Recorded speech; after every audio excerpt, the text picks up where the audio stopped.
like, like that's not that. And I'll Mhm. never forget Bolingbrook High School, the head coach there, he's produced Division 1. He's produced everything. But Yeah, what I respected about him was when Twitter still grew, or I guess it's X, but I still call it Twitter. right.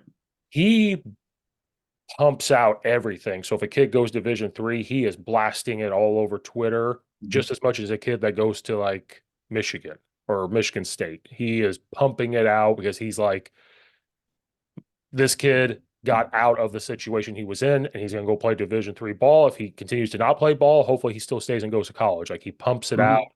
And I respected that. So I try to do the same thing. I respect all coaches at the levels. And I'm like, I don't know why people look down on it and all that stuff. Like it's not worth it. And I'm like, no, it's worth it.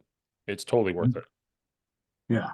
Oh, it is. And like it gives that extra support system. Like there's so many guys who just, and students really in general, who just hang up the game and hang up the sports. And if they don't have that just pure intrinsic motivation, like Mhm. how do they get their college education? You know, some of them, like without that extra thing that motivates them or pushes them or adds that extra structure to their life. Like I always wondered, like when I was a college student, I'm like, man, these kids have so much free time. Like we go to like the same four classes and they don't got to go to practice. They don't got to weights. They do all these other things. And like without football, like even at the D3 level and at all levels, it gives that extra. Okay, you got that 3 hours a day. You got to structure it. You got someone else who's, you know, while you're away from home for the first time, who cares about you, who's going to talk to you about your grades and be involved in your life, that's going Right. to support you. Right.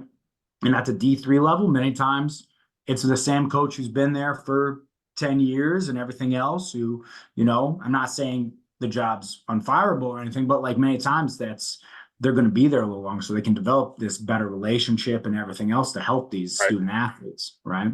Well, at the Right. D1, it's kind of honestly become a little bit more like the athlete part before the student, and the student part's the byproduct of it, you know. At the Right. D3, I think at the D2, we kind of get that nice mix of, okay, we can